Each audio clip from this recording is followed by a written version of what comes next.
What if your life or my life, if we had a countdown timer?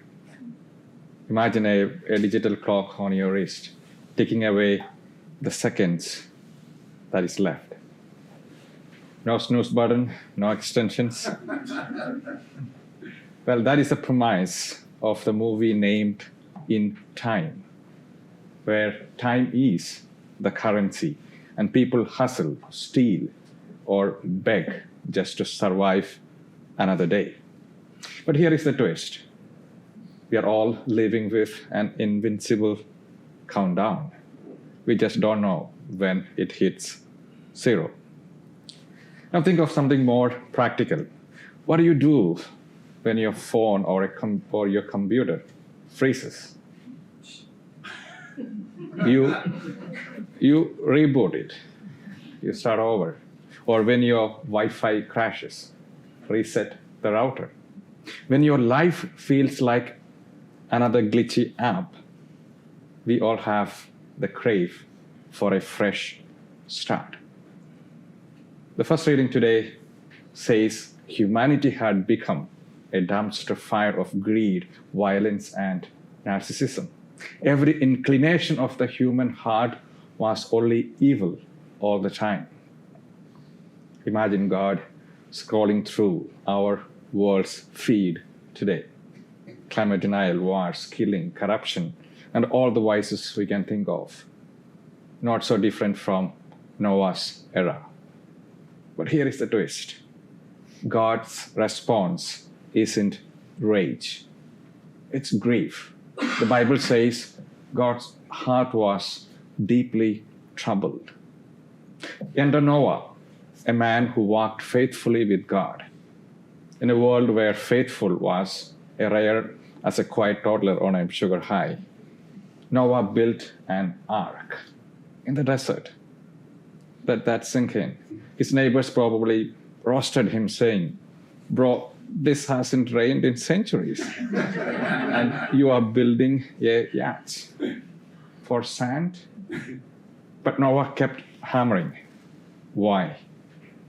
Because faith isn't about understanding the plan. It's about trusting the planner. Sound familiar? Ever tried explaining your values to a culture that mocks them? Being a vegan at a barbecue party. Or being a pacifist in an action movie. Christian on Twitter. Noah gets it. And here is the plot twist. The flood isn't about punishment. It's about mercy. Think of God as hitting the Control-Alt-Delete, the reset button for a complete restart on a corrupted system.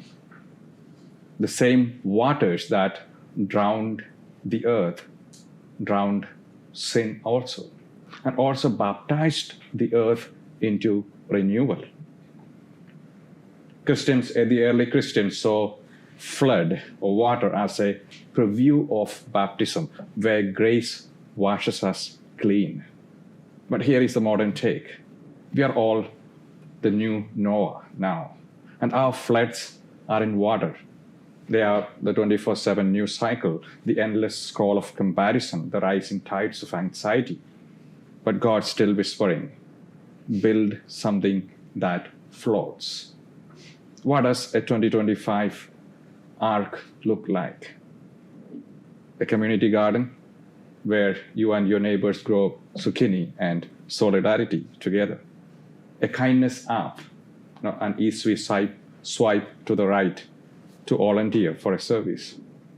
Silence, 10 minutes a day without screens and noise. Just you, God, and the hum of your fridge. Noah didn't need to be perfect, but just be present. He didn't preach sermons like I do now. He built a boat. So here is our challenge. Stop waiting for permission to do good. The world is on fire. Grab a bucket. After the flood, God hung a rainbow in the sky, the first divine meme. a promise never again. But here is the kicker. Rainbows only appear after storms. So if your life feels like a hurricane right now, hold on. The same God who dried the earth for Noah is making a way for you. A college student once summarized this chapter, Genesis 6, as when God decided to flush. Crude, maybe, but true. Yet in that flush, God saved Noah. Why? Because Noah showed up. He didn't need to understand the blueprints. He just needed to pick up the hammer. Just show up. Build something that floats. And love someone, the algorithm says, unlovable. Plant a tree you will never sit under. Because here is the secret. God is still into resets. Your ark, no matter how small, might just be someone else's lifeline. Build something that floats. A habit of gratitude, a commitment to truth, a stubborn hope. The world's clock is counting down, but God, He is counting on you.